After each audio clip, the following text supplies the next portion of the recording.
como en la oposición. En este caso tenemos que hablar de la oposición específicamente. Rodríguez Larreta y Patricia Bullrich, pero por la provincia de Salta. Sí, te diría que la madre de todas las internas dentro de la oposición, entre Patricia Bullrich y Horacio Rodríguez Larreta, quienes vemos en pantalla. ¿Por qué la provincia de Salta? Sí. Bueno, básicamente por lo que venimos hablando en los últimos días, que tiene que ver con el calendario electoral en las provincias, un calendario que viene muy ajustado. En la provincia de Salta las elecciones por caso van a ser el 14 de mayo. Te diría, Elio, estamos a la vuelta de la esquina. Sí. Y además el cierre de listas, que eso es lo importante, lo que importa en la política a la hora de las negociaciones, es el 15 de marzo. Falta poco más de un mes, ni más ni menos, para que cierren las listas en la provincia de Salta. ¿Qué tiene que ver esa provincia en el marco de esta pelea entre Larreta y Patricia Bullrich? Bueno, básicamente porque Horacio Rodríguez Larreta apoya a Inés Liendo como candidata, sí. Es la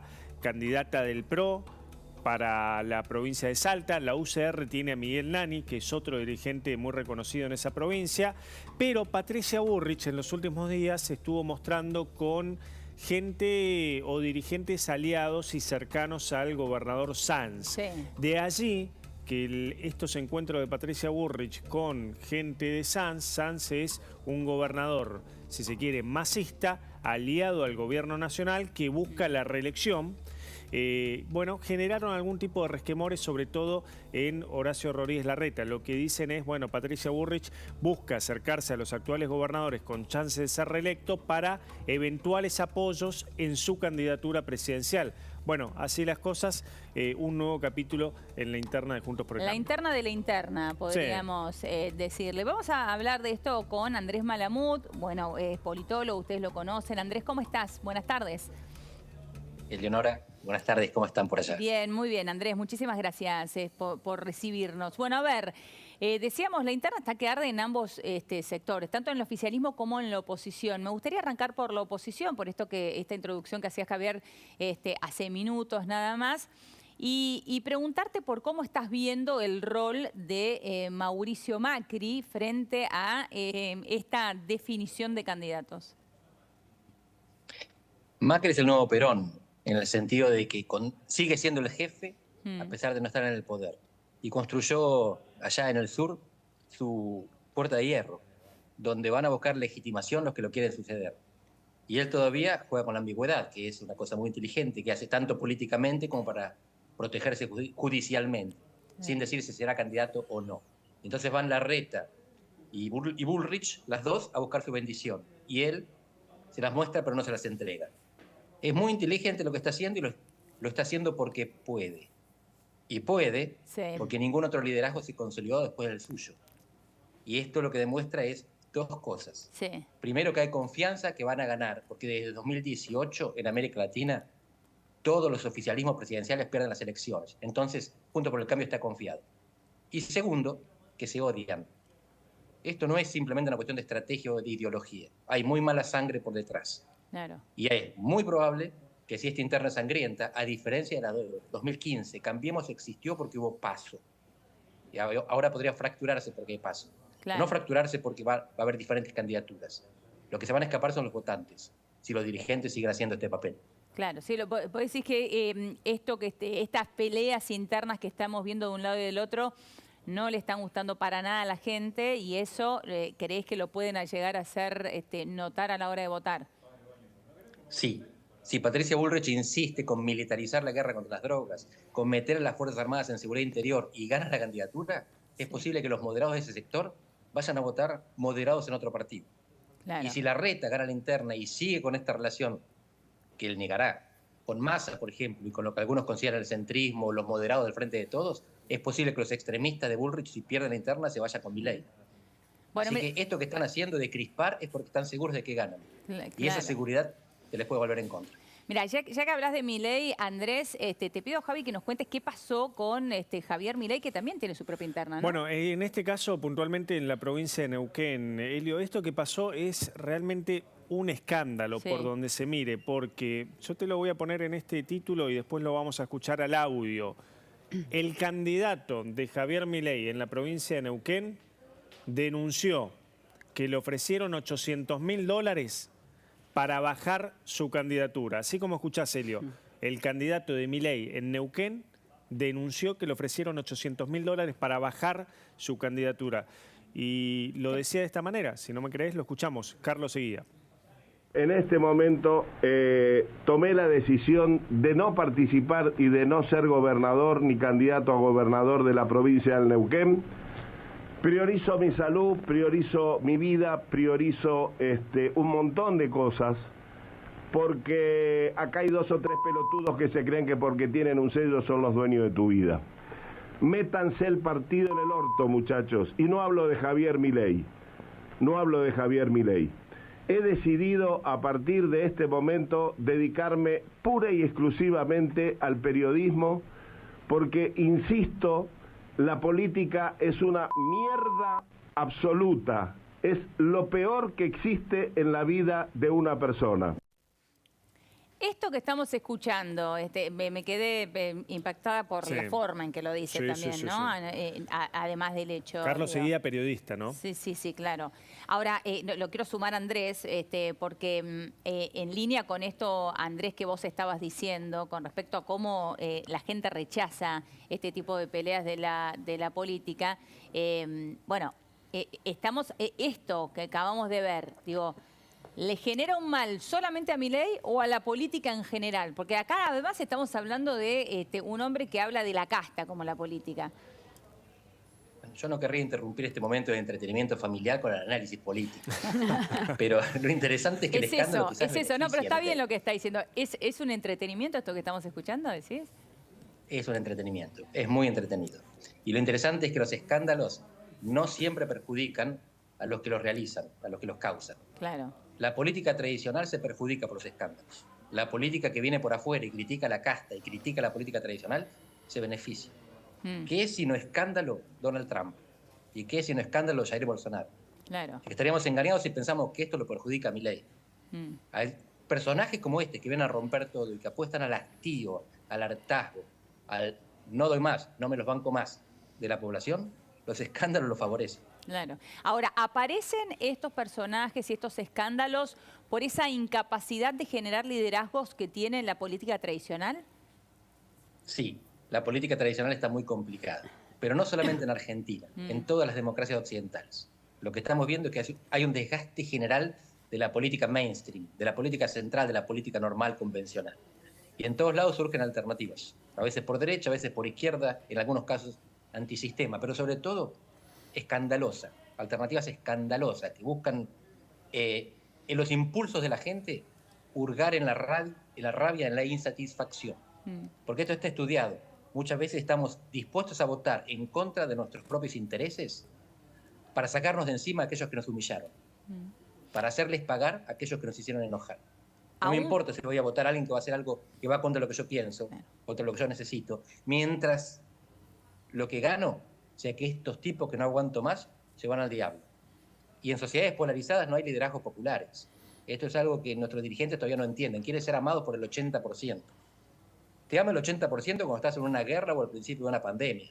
Después te puede querer el 51% si haces las cosas mal y te detesta el 49% que está enfrente. Claro. Estoy exagerando los números. No, pero está bien. No se puede ser popular como se era antes. La política convencional, como era antes, en momentos de bajo crecimiento económico y mucha indignación popular, se terminó. Claro. No, estaba pensando esos números, decís, exagerando los números, pero no, algo así le pasó a Zelensky, ¿no? Cuando comenzó la guerra en Ucrania. Digo, ese nivel de aprobación tenía, cerca del 80%. Exacto, y él lo mantiene porque la guerra sigue. Claro. Algo así le pasó a Alberto Fernández al principio de la pandemia, pero rapidísimo se hizo cargo de él solito, tirarse una fiesta en los pies y disipar ese 80% que tuvo durante un tiempo y hoy anda en el 30%. Con suerte. Exactamente. Ahora, tenemos también un tuit de Maslatón. Sí, porque Carlos Maslatón se sumó a esta polémica de la renuncia de Carlos Seguía a su candidatura. Sí. En realidad renuncia por la mañana, pero aclara que después, por la tarde, va a seguir, sostiene su candidatura. Carlos Maslatón muestra, en esto de mostrar chats privados, fíjate el chat que muestra del hijo de Carlos Seguía, un chat entre el hijo de Carlos Seguía y el propio Carlos Maslatón, que, fíjate, ahí lo vamos a ver en... Bueno, esto pone Carlos Maslatón. Renunció, ahora Carlos Seguía, a la candidatura a gobernador por Neuquén. En la misma audición radial, esta mañana primero dijo que se bajaba y ahora que se desbaja. Qué loco. Con el tono irónico de Maslatón. Mensaje del hijo de Guía, recién recibido, aclara valija de $800.000, valores del gran bull market neuquino, lo toma en tono de broma. Lo concreto es que muestra un chat con el hijo de Carla. Ahí está el chat, Elio. Fíjate, lo saluda el hijo de Carlos Eguía, a Carlos Maslatón. Sí. Y ahí cuenta, fíjate lo que dice. Se fue la gente del partido que quería acomodar los puestos y sigue su carrera de gobernador. Habla en nombre de su padre. Los $800.000 lo ponían de Buenos Aires para que acompañe a Rolando Figueroa, que es el candidato del Movimiento Popular Neuquino, que acompañan Sergio Massa, Macri y Larreta. Saludos. Qué berreta todo, perdón. Pero la verdad que me parece que esa es la palabra, ¿no? Y me sumo a esto que decía Andrés. No quiero interrumpir este momento de entretenimiento con mi análisis, decía Andrés Malamud. Perdón, Andrés, por interrumpirte nuevamente, porque la verdad es que es una berretada lo que estamos viendo en este inicio de campaña, ¿no? Están convirtiendo la política en un circo. Sí. Pero en el circo ganan los payasos. Por eso tenemos que tener cuidado, no pensando que esto perjudica a los que están haciendo estas actuaciones. Muchos de estos tipos se benefician con el escándalo, se benefician con la falta de seriedad. Los que están haciendo las cosas mal son los políticos que se pretenden serios. Esos son los que pierden en este lodazal. Son las peleas de los políticos convencionales lo que genera que vengan los payasos, con todo respeto por los payasos, que es una gran profesión, cuando no se dedican a tratar de gobernarnos. Claro.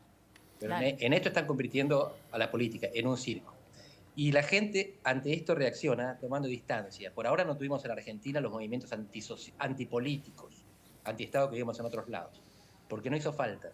La gente se desembarazó del Estado y de los políticos sin decírselo, sin saludarlos cuando vuelven de ganar la Copa Mundial, sin necesitarlos para ir a festejar al balcón de la Casa Rosada, sin precisar de que los ordenen cuando salen 5 millones de personas solitos a las calles y no hay muertos. Lo que esto está demostrando es que la política cuando entra es para hacer daño o para entretener, no para resolver los problemas. Y esto es lo peor que la política le puede hacer al país, demostrarse prescindible. Claro, tal cual, demostrarse prescindible. Ahora, Andrés, ¿cómo estás viendo vos también la interna del oficialismo, que también tiene lo propio?